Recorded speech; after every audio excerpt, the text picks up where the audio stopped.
Media collective presents जमीन की आवाज। नमस्ते दोस्तों, हेलो फ्रेंड्स। भारत में बच्चों की शिक्षा, स्वास्थ्य और उनका जीवन, इसकी नींव पक्की करने के लिए और समाज सरकार को इसके लिए मदद करने हेतु से ईसीडी इंडिया कलेक्टिव की स्थापना हुई है। इसमें अब तक 18 से ज्यादा सदस्य संस्थाएं शामिल हो गई है। ईसीडी पूर्व प्राथमिक शिक्षा, निपुण यानी कि फाउंडेशनल लिटरेसी एंड न्यूमरेसी के इस क्षेत्र में ये सभी संस्थाएं अपने अपने स्तर पर अथक प्रयास कर रही है। अब ये सभी संस्थाएं साथ में मिलकर एक साथ सोचने लगी हैं। इस कलेक्टिव में जो लोग सदस्य के तौर पर शामिल हुए हैं, उनके साथ हम एक एक करके बात करने वाले हैं। उनकी कहानियां हम सुनने वाले हैं। ये कहानियां सुनते सुनते हमें इस क्षेत्र की समस्याएं, उस पर ये संस्थाएं कैसे समाधान निकाल रही है, इनके फील्ड के कार्यकर्ता किस तरह से काम कर रहे हैं, ये सब हमें समझने को मिलेगा। तो आइए शुरू करते हैं आज एक पहली संस्था से, जिसका नाम है आह्वान ट्रस्ट।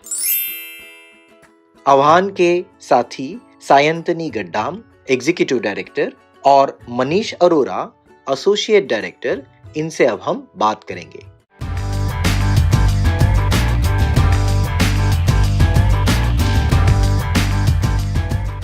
नमस्ते सायंतनी जी और मनीष जी, आपका इस पॉडकास्ट में स्वागत है। नमस्कार स्मृतिन जी, बहुत बहुत शुक्रिया हमें इस पॉडकास्ट के लिए इनवाइट करने के लिए। नमस्ते स्मृतिन जी और थैंक यू मनीष। सायंतनी जी, मैं आपसे शुरुआत करना चाहूंगा। आह्वान संस्था पिछले कई वर्षों से काम कर रही है और अलग अलग मुद्दों पे शिक्षा के काम हो रहा है। तो थोड़ा सा हम आपसे जानना चाहेंगे कि क्या करते हैं आह्वान, कहाँ करते हैं, कैसे काम हो रहा है। तो आह्वान देखिए एक नॉट फॉर प्रॉफिट ऑर्गेनाइजेशन है, रजिस्टर्ड, और 2014 साल से हमने शुरुआत में दिल्ली गवर्नमेंट स्कूल्स के अंदर प्राइमरी शिक्षा की जब स्थिति देखी तो हमें लगा कि सबसे बड़ी इशू है अर्ली चाइल्डहुड और फाउंडेशनल लर्निंग को के ऊपर काम करने की गवर्नमेंट सिस्टम में। और उसका फोकस हमारा एक्चुअली टीचर की एजेंसी को बढ़ाने के ऊपर था, क्योंकि टीचर ही एक रोल मॉडल और लीडर के हिसाब से इन छोटे बच्चों का केयर और एजुकेशन का रिस्पॉन्सिबिलिटी लेते जी। अभी तक हम लोगों ने 3 ऐसे स्टेट गवर्नमेंट्स के साथ काम कर रहे हैं, वो है दिल्ली, त्रिपुरा और छत्तीसगढ़। तो ये जो काम होता है, मतलब आप लगभग ये कह रहे हैं कि जो फाउंडेशन बनाने हैं, शिक्षा के सीखने के जो नींव पक्की करनी है, उसके लिए जो इन 3-4 राज्यों में काम हो रहा है, इससे आपको क्या लगता है कि कौन से ऐसे मुद्दे हैं जो छोटे बच्चों की शिक्षा, उनके विकास के बारे में सोचते हुए, काम करते हुए बारे में हमें ध्यान से समझने की और काम करने की जरूरत है? तो हमारी जो पॉलिसी हुई है, और जब 2014 में आह्वान ने काम शुरू किया था, उन दोनों में अब बहुत स्ट्रॉन्ग अलाइनमेंट हो गई है, क्योंकि सेंटर और स्टेट के पास भी ये रिफॉर्म मुद्दे बहुत ही जबरदस्त स्ट्रेंथ से और पर्पस से आई है। और आह्वान ने जो एक्सपीरियंस किया था तो वही है कि चिल्ड्रन को होलिस्टिक लर्निंग और केयर की जरूरत है, चाहे वो आंगनवाड़ी में हो, चाहे वो स्कूल्स में हो। तो उसके लिए जो भी करना चाहिए वो संस्था के साथ सरकार को मिलके करनी होगी। और इसी तहत इसी अप्रोच को लेके हम स्टेट गवर्नमेंट के साथ जुड़ते हैं। हम अपने आप को पार्टनरशिप के पार्टनर्स की तरह देखते हैं गवर्नमेंट स्कूल से। हम पैरेलल सिस्टम नहीं चलाना चाहते हैं एक अलग संस्था होने के नाते। ये सही बात है कि एक संस्था होने के नाते हम जो चल रहा है बड़े पैमाने पे जो सरकार काम करती है उसको हम मदद करें।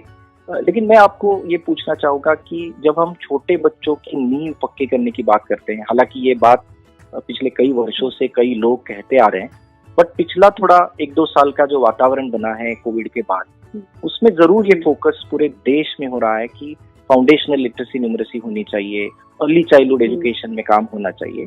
तो इस परिप्रेक्ष्य में आपके क्या विचार है? आप क्या चाहते हैं कि इस दृष्टिकोण से देखते हुए इन मुद्दों को हमें पहले देखना चाहिए? हमारी ये दृष्टिकोण अब तक रही है और आगे चल के शायद वो बदलेगी, जैसे कि हम इस रिफॉर्म मुद्दे पे काम करेंगे। वो है कि पहले तो स्थिति क्या है, हमने जो एक्सपीरियंस किया और हमारी जो मदद स्टेट गवर्नमेंट ने मांगी है वो है, पहले तो शिक्षा सिस्टम को टूल्स ही नहीं है, early childhood care and education के टूल किट्स पे ऊपर, यानी कि करिकुलम और उसके साथ साथ पूरे रिलेटेड टूल किट्स जो एक शिक्षक को न सिर्फ मिलना चाहिए पर उस पे प्रशिक्षण भी होना चाहिए और उसके साथ कंटिन्यूअस सपोर्ट चलना चाहिए उस टीचर को, ताकि वो पेडागोजी को अडॉप्ट कर पाए। तीसरी मुद्दा है पेरेंट्स के साथ स्कूल का जोड़ना। ये एक बहुत ही इम्पोर्टेंट पार्ट है अर्ली चाइल्डहुड में, क्योंकि ये होता है डेली पर वो ट्रांजैक्शनल होता है। बच्चे आए, मम्मी आई, ले गई, ऐसा नहीं होना चाहिए। वो होना चाहिए कभी कभार ऐसे भी होता है कि सिर्फ मीटिंग के नाम से पेरेंट को स्कूल में बुला लिया और चर्चा हुई और आगे निकल गए, ये रिश्ता उससे आगे बढ़ता हुआ नहीं नजर आता है। बराबर कह रही है आप जी। देखिए, बात है कि अर्ली चाइल्डहुड और फाउंडेशनल लर्निंग पे जो अब फोकस आई है, इसका मतलब है स्कूल सिस्टम को भी उतना ही उस पे फोकस देना चाहिए। जी, और क्योंकि इसमें बच्चे पैसिव होते हैं इस सिस्टम में, वो नहीं जानते हैं कि उनको क्या क्या होना चाहिए, क्या उनको मांगना चाहिए। तो ये जो डिमांड्स होते हैं लर्निंग के, वो टीचर और पेरेंट इनकी सबसे इम्पोर्टेंट इनके इंटरेस्ट होते हैं इस चाइल्ड के डेवलपमेंट में। तो ये चीज को एम्पावर करना और सिस्टम के अंदर इसका रिकग्निशन लाना और इम्प्लीमेंटेशन में इसका कंटिन्यूअस फोकस रखना बहुत जरूरी है। जी, तो इस पूरे प्रक्रिया में अगर मैं आपको पूछूं कि कई समस्याएं होंगी, कई बातें होंगी, अगर मैं आपको पूछूं कि आपके इतने साल के अनुभव के आधार पर एक कोई ऐसी समस्या जो आपको लगती है कि बहुत आगे रख के सोचने की जैसे है हम सबको एज ईसीडी कलेक्टिव या नेटवर्क एज भारत, तो वो समस्या कौन सी है और उसके बारे में आप क्या कहना? हमें जो लगती है, जब हम बड़े बड़े स्टेट्स में इम्प्लीमेंटेशन करते हैं, संस्था का भी जो प्रोग्रामेटिक स्टाफ है वो लोग बहुत सारे डिस्टेंट रिमोट जगह से काम करते हैं और पॉलिसी और जो इम्प्लीमेंटेशन के डिसीजन मेकर्स होते हैं, इंक्लूडिंग हमारे संस्था जैसे लीडर्स और सीनियर प्रोग्राम ऑपरेशंस पीपल, हम लोग बहुत दूर चले जाते हैं। और एक दो चीजें इसीलिए जरूरत है, एक तो इन फील्ड वर्कर्स का सिस्टमैटिक इंटरैक्शन और इनकी बातों के ऊपर डिसीजन मेकर लेवल तक पहुंचना, और वही एविडेंस है कि एक्चुअल काम कहाँ हो रहा है। एविडेंस सिर्फ नंबर्स नहीं है, एविडेंस होती है एक्सपीरियंस। सेकंड चीज है जो कि इम्पोर्टेंट मुद्दों, जो कि होलिस्टिक एजुकेशन जैसे अर्ली चाइल्डहुड एजुकेशन पे हम मानते हैं कि न्यूट्रिशन इम्पोर्टेंट है, पर कितने लोग एक्सेस से ही निकल जा रहे हैं और उसमें इंक्लूजन की एक बहुत बड़ी मायने। ये जो सबको साथ लेने का और इंक्लूजन का जो विचार है, आई थिंक ये बहुत इम्पोर्टेंट मुद्दा आपने सामने रखा है, क्योंकि हमारे शायद टीचर हो, समाज हो, पॉलिसी मेकर हो या हम जैसे संस्थाएं हो, इन सबको पहले तो अपने आप को इंक्लूसिव बनाना पड़ेगा। ये बहुत इंपॉर्टेंट बात आपने बोली है। मनीषी, मैं आपकी तरफ आना चाहूंगा कि जमीन पे, क्योंकि साइंटिस्ट जी ने ये कहा कि जमीन से जुड़ाव बहुत बहुत जरूरी है। अगर हम उससे दूर हो गए तो फिर हम हवा में बात करने लगेंगे, हमारी डिसीजन, हमारे निर्णय प्रक्रिया को बहुत असर होगा।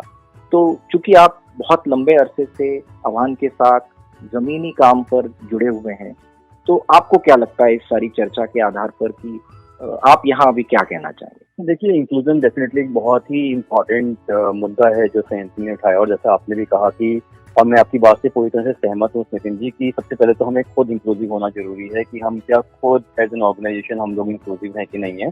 बट अगर मैं बात करूं जमीनी मुद्दे की, जमीन पर कहाँ किस तरह से काम हो रहा है, मुझे लगता है कि बहुत सारी चुनौतियां हैं अगर हम इंक्लूजन पे या इन मुद्दों पे काम करते हैं तो। और सबसे पहले तो मुझे लगता है कि बहुत सारी जगह पर तो हम आइडेंटिफाई ही नहीं कर पाते हैं कि ऐसे बच्चे भी हैं स्कूल में, क्लासेस में, जो जिनको इंक्लूजन के तहत उस स्कूल में जो है एडमिशन होना चाहिए या उनको जो है उस तरह की फैसिलिटीज मिलनी चाहिए। तो वो एक आइडेंटिफिकेशन और वो रिकॉर्ड मेंटेन करना कि जहाँ पे एक प्रॉपर रिकॉर्ड मेंटेन कर किया जाए कि कितने बच्चे हैं जो स्पेशल नीड बच्चे हैं या जिनको इंक्लूजन के तहत जो है वो फैसिलिटीज मिलनी चाहिए। तो एक तो वो मुझे लगता है कि वो होना बहुत जरूरी है स्पोर्ट्स में।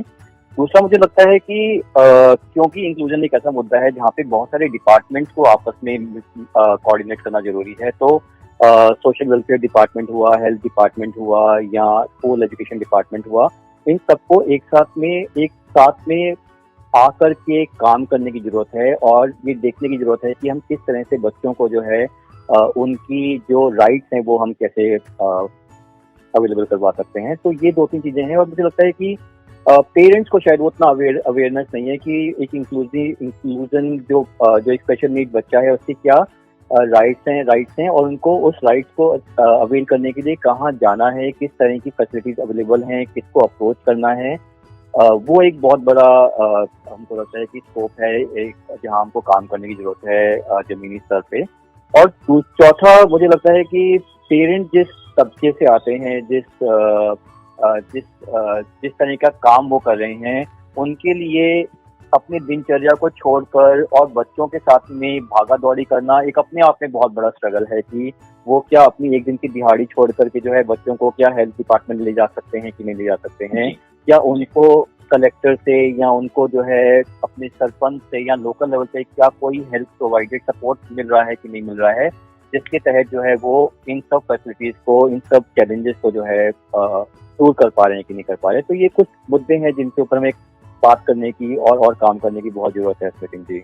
ये इसमें आप दोनों की बात को समझते हुए एक तो ये सबका समावेश करना, उस तरह का विचार रखना, ये एक बात है। और जो आपकी बात सुन के मुझे लग रहा है कि चाहे आह्वान हो, कोई और भी संस्थाएं हैं, पूरा का पूरा काम हमारे जो फील्ड का स्टाफ है, फील्ड की जो टीम होती है, हमारे जो कार्यकर्ता हैं, उनकी समझ, उनके विचार, उनकी कौशल इस पर बहुत निर्भर होता है और वो फ्रंट लाइन में होते हैं, आगे होते हैं। तो ऐसी कई कहानियां आपके पास भी होंगी, हमारे पास ऐसे बहुत स्टार होंगे जो जमीन पर इन मुद्दों के साथ रोजाना जूझते हैं। वो आपके पास भी आते होंगे, कभी कहानियां बताते होंगे, कभी अच्छी बातें बताते होंगे, कभी बहुत भावुक होके आपके साथ बात करते होंगे। तो आह्वान में ऐसे कई साथी हैं जो जमीन पे जुड़े हुए हैं, जिनके आधार पे सायंतनी जी और मनीष जी हमारे साथ अभी बात कर रहे हैं कि जमीन से जुड़ना बहुत जरूरी है। तो अभी हम थोड़ी देर एक संवाद सुनने वाले हैं जो प्रदीप शर्मा है, आह्वान के दुर्ग जिले के, छत्तीसगढ़ राज्य के जिला प्रमुख है, जिला कोऑर्डिनेटर है। ये जब जमीनी हकीकत बताते हैं तो उनके मुंह से उनकी कहानी क्या है, उन्हें क्या समस्या सुनने में आ रहे हैं, जरा हम उसके बारे में सुनेंगे।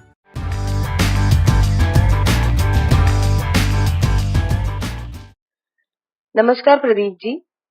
नमस्ते मैम जी, आपने हमारे साथ कोमल की केस स्टडी साझा की थी, उसके संदर्भ में मैं आपसे कुछ बातचीत करना चाहती हूँ कि किस प्रकार आपने इस केस स्टडी में काम किया और अंततः हमें क्या परिणाम प्राप्त हुआ। तो प्रदीप जी, मैं आपसे ये जानना चाहूंगी कि आपको कोमल की जानकारी कहाँ से प्राप्त हुई और कैसे प्राप्त हुई? जी, ये दुर्ग जिले में हमारा एक शिक्षा कार्यक्रम चल रहा है, बालवाड़ी कार्यक्रम। तो उसी कार्यक्रम के परिप्रेक्ष्य में हम जो है दुर्ग जिले के एक धमधा ब्लॉक है, वहाँ का ग्राम की विजिट में गए थे। विजिट के दौरान हमें पता चला कि वो एक विद्यालय में 11 बच्चे का नाम दर्ज था और एक का नाम काट दिए थे और 10 ही बच्चे थे। तो हमने जब शिक्षक से पूछा कि ये 11वें नंबर का बच्चा कहीं चला गया क्या, जिसमें आपने इसका नाम कट गया है? तो उन्होंने बताया नहीं सर, ये तो दिव्यांग बच्ची है, आती नहीं है, 2 साल हो गया है नाम दर्ज करे, तो इसलिए हमने उसे काट दिया है उनका नाम। तो ये सब जानकारी वहाँ पर हमें प्राप्त हुआ। तो जिस तरीके से आपने बताया कि शिक्षक और आंगनवाड़ी कार्यकर्ताओं से आपने बातचीत की, तो मैं ये जानना चाहूंगी कि कोमल की स्थिति को लेकर उनकी क्या समझ थी और क्या उन्होंने कभी कोमल को शिक्षा तक जोड़ने का कोई अपने स्तर पे प्रयास किया था? जी बिल्कुल, हमने तुरंत ही शिक्षक और आंगनबाड़ी कार्यकर्ताओं के साथ संयुक्त रूप से बैठक करके बातचीत किया कि कोमल को बालवाड़ी आना कितना जरूरी है, वो भी अपने जीवन को कितना अच्छा बेहतर कर पाएगी। जी। तो उन दोनों ने बताया कि शुरुआत में तो सर वो आ रहे थे, उनके पालक छोड़ने आते थे, लेके जाते थे, और धीरे धीरे जो है फिर वो आना बंद कर दिए। उनके पालक भी कमाने खाने जाते हैं, दोनों मजदूर हैं, तो ऐसे में वो घर पे ही रहती है। फिर आंगनबाड़ी आना उन्होंने छोड़ दिया था और उसके बाद कोई प्रयास नहीं हुए थे दोनों तरफ से। जी, तो प्रदीप जी, ये जानकारी आप अपने स्तर पे प्राप्त करने के बाद आपने क्या योजना बनाई कि अब आपको क्या करना है? जी, हमने उनका घर का पता लिया कि कहाँ पर रहती हैं, कोमल का घर कहाँ है, और हम गांव में पता करते हुए कुछ सामाजिक लोगों से मिलते हुए उसके घर तक पहुंचे और उनके मम्मी पापा से हमने बातचीत किया मिल करके कि कोमल को देखा कि कोमल सुन पा रही है लेकिन बोल नहीं पा रही है, आसपास कोई खेलने वाला नहीं है, कच्चा मकान है, आसपास ज्यादा कोई घर भी नहीं है जहां उसे बातचीत सुनने बोलने के कोई मौके मिल रहे हों। ऐसे विषम परिस्थिति में कुमारी कोमल थी और उनके माता पिता ने बताया कि ये जन्म से दिव्यांग ही है और जिसके लिए हमने प्रयास किया है लेकिन अब ठीक नहीं हो पा रही है और ये यहीं रहती है घर पे। जी, तो जब आप उनके पालक से मिले प्रदीप जी, तो आपको लगा कि उनके पालक उनकी शिक्षा को लेकर जागरूक है, या उन्होंने कभी प्रयास किया है कि कोमल की दिव्यांगता का कोई जांच कराए या फिर सरकार द्वारा प्राप्त सेवाओं का लाभ लें या लेने का प्रयास करें? जी, उनकी माँ थोड़ी जागरूक दिखी थी और पिताजी तो काम से जाते थे। तो शुरुआत में जन्म के समय उन्होंने अपने बहुत सारे खर्च, चूंकि गरीबी रेखा के नीचे जीवन यापन करता है वो परिवार, लेकिन बहुत बड़ा पैसा उन्होंने जन्म के समय उसके इलाज के लिए अलग अलग डॉक्टर के पास में जाकर के खर्च किया। और जब आसपास जब वो ठीक नहीं हो रही थी तो गांव के समाज के लोगों का ताना बाना भी, पुरानी कुरीतियां फैली हुई थी कि ये तो पिछले जन्म का कोई अभिशाप होगा, इसके वजह से ये दिव्यांग हुई है या ठीक नहीं होगी। तो ऐसे बहुत सारे ताना बाने के बीच में पालक फिर इलाज के बाद उसे घर पे ही रख दिए और आगे कोई भी इलाज नहीं हुआ। तो जागरूकता की कमी तो थी लेकिन जो सामाजिक ताना बाना के बीच में वो बंधे रह गए। जी, तो प्रदीप जी, ये परिस्थिति देखने के बाद और उनके परिवार से ये परिस्थिति जानने के बाद आपने उनको कोमल की स्वास्थ्य जांच के लिए फिर दोबारा कैसे राजी किया? इससे पहले भी शिक्षक ने बताया था कि हम बोलते थे कि आप चले जाइए जिले में, यहाँ जांच कराइए, प्रमाण पत्र, लेकिन एक तो जिले की दूरी उसके गांव से 40-45 किलोमीटर दूर था और एक पिता ही जो है रोजी में काम करते थे डेली बेस पे, वो अपना एक दिन की कमाई छोड़ करके उस बच्ची को लेकर के स्वास्थ्य जांच कराने जाए, ये एक बड़ा कठिन काम था। हमने कई बार उन्हें समझाया, फोन के माध्यम से बताया, कई बार घर संपर्क किए कि एक बार चलिए, हमारे साथ चलिए। वहाँ की पंचायत की जो एक सचिव थी, हमने उन्हें तैयार किया कि आप एक बार लेकर के आइए, क्योंकि ये एक बड़ा मुद्दा था कि एक बार वो पहले आए तो स्वास्थ्य जांच के लिए। तो हमने अलग अलग कार्यालयों में लेकर के गए, तो ये बहुत मुश्किल से वो राजी हुए थे जब हमने उन्हें बुलाया था स्वास्थ्य जांच के लिए। ओके, तो प्रदीप जी, जैसा आपने बताया कि आपने राज्य में उन्हें बुलाया स्वास्थ्य जांच के लिए, तो राज्य में उपस्थित सरकारी निकायों से आपने मदद ली और किन किन विभागों से आपको सहयोग लेना पड़ा? देखिए, ये इस दौरान हमने स्वास्थ्य विभाग के साथ पहले बातचीत किया कि इसे किस तरीके से जांच होगा। तो उन्होंने बताया कि शारीरिक और मानसिक दोनों तरीके से जांच होता है और अलग अलग दिन होते हैं। तो उस दिन में हमने उस बच्ची को बुलाया, उनके माता पिता के साथ, पंचायत की सचिव साथ में थी, और फिर स्वास्थ्य विभाग से जांच कराने के बाद हम जो है समाज कल्याण विभाग में भी गए थे अलग दिन में कि भाई उसे किस तरीके से हम कोई सरकार की योजनाओं का लाभ दे सकते हैं। तो कहीं पर भी मदद मिलते नहीं दिख रहा था, लेकिन हमने जांच करा लिया था जिसका सर्टिफिकेट मिलने के बाद ही शायद कुछ हो पाता था। लेकिन ये जो विलंब से सब प्रक्रिया चल रही थी, इसके लिए हम जो है जिला के कलेक्टर जो थे उस समय श्रीमान पुष्पेंद्र मीणा जी, उनसे हमने मिले और मिल करके ये पूरे केस को साझा किया कि सर ये बहुत जरूरी है कि इसका प्रमाण पत्र बन जाए और बहुत विलंब हो गया है, 5 वर्ष की हो गई है।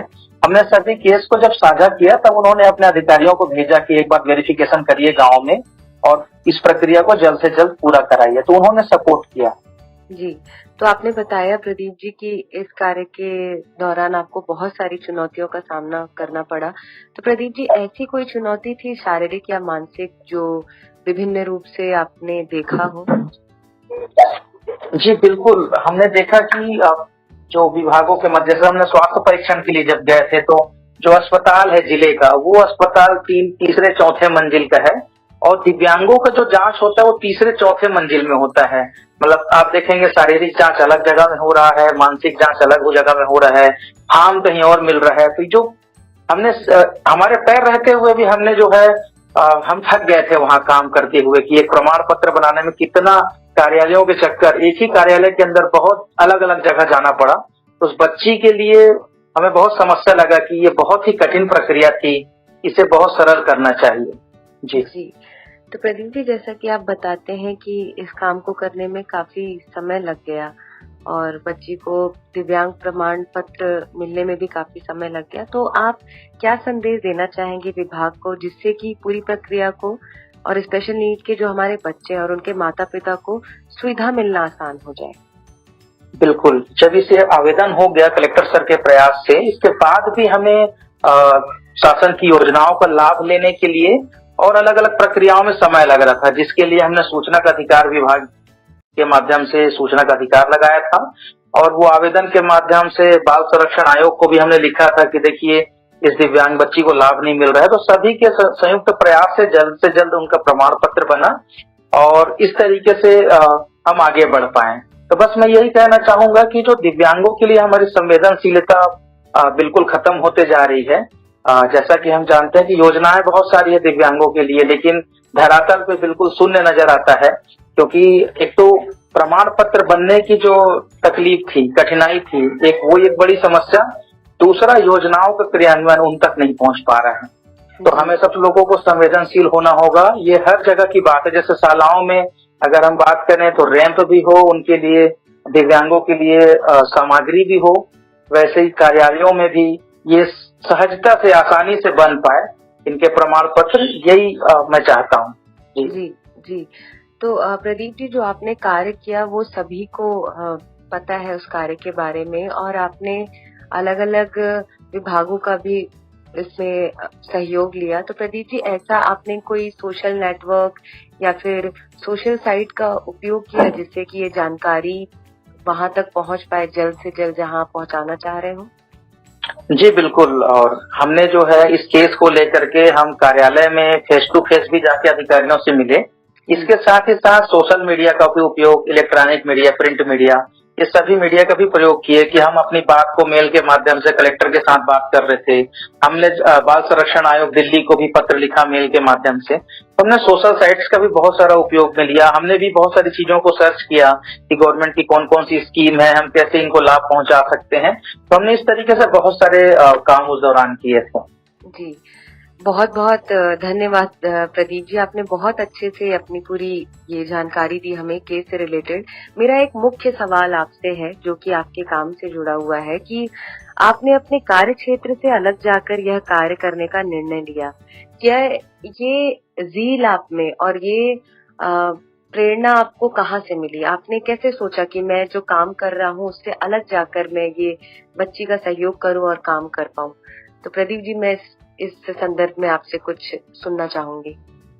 जी बिल्कुल, जैसे कि हमारी संस्था और हम जो है शिक्षा को लेकर के काम कर रहे हैं छोटे बच्चों के लिए, तो जब हम शिक्षा की बात करते हैं तो हम सभी बच्चों की शिक्षा की बात करते हैं, चाहे वो दिव्यांग बच्चा हो, चाहे विशेष आवश्यकता वाला कोई बच्चा हो। तो ये सभी बच्चों को हम कैसे शिक्षा दे सकते हैं? तो हमने देखा कि ये बच्ची दिव्यांग है और ये शिक्षा से दूर हो रही है, इसके भविष्य कैसा होगा, इसको सरल करने के लिए, इसको भी आगे बढ़ाने के लिए अन्य बच्चों की तरह हम कैसे काम कर पाएंगे, इसके लिए थोड़ा हमको अलग से भी काम करना पड़ा। जैसे स्कूलों के साथ साथ हमें समाज कल्याण विभाग, अलग अलग विभागों के साथ, कलेक्टर के साथ पैरवी करना पड़ा।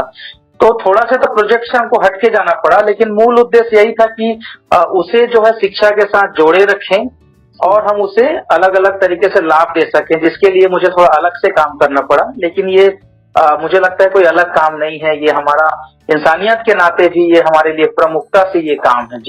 जी, बहुत बहुत धन्यवाद प्रदीप जी। आपकी इस कहानी को सुन के और आपके केस स्टडी को जान के हमें काफी ज्यादा उत्साह हम महसूस कर पा रहे हैं, क्योंकि ये काम कर पाना एक अपने आप में बहुत ही बड़ी उपलब्धि है और हम चाहेंगे कि आप आगे इसी तरीके से काम करते रहें।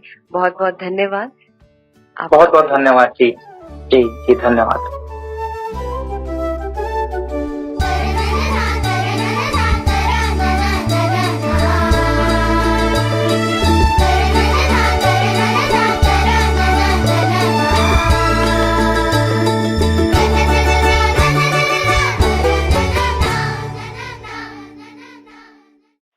तो मनीष जी और सायंतिनी जी, हमने अभी प्रदीप की कहानी सुनी। प्रदीप एक बहुत ही उम्दा व्यक्ति है जो जमीनी स्तर पर काम करने वाला, और उसकी सराहना की जाए उतनी कम है।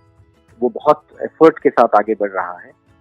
कोमल को जिस तरीके से उन्होंने मदद करी, वो जो कहानी बहुत इंस्पायरिंग, मुझे तो बहुत इंस्पायरिंग लगी। मैं आप दोनों से अब ये अंत में ये जानना चाहूंगा कि ये जो कहानियां हैं, इस तरह के अनुभव जो आपको रोजाना आते हैं, मनीष, आप क्या कहना चाहेंगे कि अगर कोई कोमल जैसी स्थिति में हमारे सुनने वाले आते हैं तो उन्हें क्या करना चाहिए? मुझे ऐसा लगता है स्मितन की एक तो जमीनी स्तर पे जो पेरेंट्स हैं उनके पास में जब भी आपके पास मतलब कोई ऐसा केस आए तो सबसे पहले जो स्टेप लेता है वो अभिभावक होते हैं, वो पेरेंट्स होते हैं कि उनको समझ में आना चाहिए कि उनको कहाँ से वो हेल्प मिलनी चाहिए। और उस तरह की हेल्प मिलने के लिए कहीं ना कहीं कोई ना कोई एक लोकल लेवल पे एक हेल्प अवेलेबल होनी बहुत जरूरी है। और इंस्टीड ऑफ कि पेरेंट्स जो हैं, अभिभावक जो हैं, वो 10 जगह पे चक्कर लगा रहे हैं। यदि फॉर एग्जांपल, मैं सिर्फ एक एग्जांपल दे रहा हूँ कि यदि मान लीजिए एक सरपंच हैं जिनके पास में वो सारी जानकारी अवेलेबल है कि एक अभिभावक को अपने बच्चे के लिए किस डिपार्टमेंट से बात करनी है, किस डिपार्टमेंट के पास जाना है, और वो सारी जानकारी कम से कम पेरेंट्स को, अभिभावक को जो है सरपंच से मिल जाए, उतना यदि हो जाए शुरुआती लेवल पे, तो वो एक बहुत बड़ा सपोर्ट होगा, एक हेल्प होगी अभिभावक के लिए। क्योंकि उसके लिए शुरुआत में ये समझना कि उसको सोशल वेलफेयर डिपार्टमेंट से कोऑर्डिनेट करना है, उसको हेल्थ डिपार्टमेंट जाके चेकअप करवाना है। और दूसरा, मुझे लगता है कि यदि उन्हें कोई इस तरह की सुविधा मिल पाए कि वो इन डिपार्टमेंट तक पहुंच पाए, क्योंकि जरूरी नहीं है कि यदि मैं दूर की बात करूं तो वो संपर्क कर पाए, क्योंकि हो सकता है कि आपका हेल्थ डिपार्टमेंट, आपका जो हॉस्पिटल है वो रायपुर में है और आप दुर्ग में बैठे हुए हैं जो कि 40 किलोमीटर दूर है। तो क्या मेरे लिए पॉसिबल है कि मैं रोज, क्योंकि एक दिन में तो काम नहीं होता है, तो क्या मैं रोज रायपुर जा सकता हूँ, आ सकता हूँ? तो क्या मुझे किसी तरह की कोई सुविधा प्राप्त हो सकती है लोकल लेवल पे? मुझे दूसरा लगता है कि यदि आप कोमल की केस देखें तो उसमें सबसे ज्यादा इंपॉर्टेंट रोल अगर किसने प्ले किया तो वो कलेक्टर थे। यदि कलेक्टर नहीं होते इस पूरी सिचुएशन में तो शायद जो है चीजें मूव नहीं करती, क्योंकि यदि वो सर्वे नहीं होता, वो टाइमली जो है रिपोर्ट सबमिट नहीं होती, तो शायद चीजें बहुत और ज्यादा डिफिकल्ट होती जितनी वो इस समय पे चुनौतियां उनमें आई। तो यदि एक प्रॉपर कोऑर्डिनेशन और कलेक्टर और कम्युनिटी के बीच में स्टैब्लिश हो पाए, क्योंकि मुझे जितना पता है कि हर मंगलवार को या हर सोमवार को जो है एक मीटिंग होती है जहाँ पे कम्युनिटी के लोग आकर ओपन डिस्कशन कर सकते हैं कलेक्टर के साथ में। तो क्या हम उसको थोड़ा सा और लेवरेज कर सकते हैं, और क्या हम वहाँ पे जो है पेरेंट्स अपनी समस्या, स्पेशली जब बात होती है समावेशन की और इंक्लूजन की, तो क्या पेरेंट्स अपनी बात वहाँ तक रख पा रहे हैं? क्या कलेक्टर उनकी बात को सुन करके जो है उन्हें आश्वासन दे पा रहा है या उन्हें सपोर्ट प्रोवाइड करवा पा रहे हैं? और कलेक्टर एक बहुत इंपॉर्टेंट रोल प्ले कर सकते हैं इस पूरी प्रक्रिया में।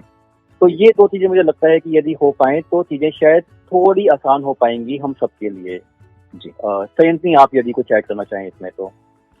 हाँ बिल्कुल नितिन जी, पहले तो थैंक यू सो मच। ये जो बातें प्रदीप का भी आपने ये पॉडकास्ट के जरिए हम लोगों को इनवाइट करके हमसे और डिटेल्स मांगे हैं, तो we were able to explain कि ये कॉन्टेक्स्ट क्या था और ये कितनी जरूरी है। उसके साथ साथ मैं बिल्कुल मनीष के साथ सहमत हूँ इन दोनों पे। और तीसरी बात, एक चीज मैं जो ऐड करना चाहती हूँ, यहाँ टेक्नोलॉजी एक बहुत भारी इनपुट अपना काम निभा सकती है, क्योंकि ये जो पूरा कम्युनिकेशन का पहुंचाना, उसका फोटो भेजना, ये instead of this girl being dragged to 4th floor of some office and 40 kilometers away to Raipur, ये पूरी चीज technology can handle. District collector के ऑफिस में ये केसेस जो पहुंचते हैं, जो रेगुलर अधिकारी है जो कि उस डिसेबिलिटी सर्टिफिकेट, क्योंकि आजकल बर्थ सर्टिफिकेट, कास्ट सर्टिफिकेट सब तो ग्राम पंचायत के पास ऑटोमेटिक आप ई सर्टिफिकेट्स मिलते हैं, तो क्यों नहीं इन डिसेबिलिटी सर्टिफिकेट? उसमें अगर प्राइमरी हेल्थ केयर में जाना है तो वो ऑथराइज हेल्थ केयर के पास जाके वो करवा लेंगे अपना सर्टिफिकेशन या जो भी प्रोसेस है। तो मैं कहूंगी कि role of technology can streamline and quicken the process also, in addition to what Manish has said. बहुत बढ़िया, आप दोनों से बात करके इस तरह के समस्या का स्थानीय स्तर पर किस तरह से समाधान मिल सकता है, ये बात सुनकर एक बहुत उम्मीद, एक आशा निर्माण हुई है इस बड़ी जटिल समस्या के बारे में। आप जुड़ने के लिए और आपसे बात करने के लिए हमें समय दिया आपने, आपकी कहानी बताई, उसके लिए पूरे ECD कलेक्टिव की तरफ से मैं आपका तहे दिल से शुक्रिया अदा करना चाहता हूँ। बहुत Thank बहुत you so शुक्रिया much. Sachin ji, thank you so Thank much. you, thank you.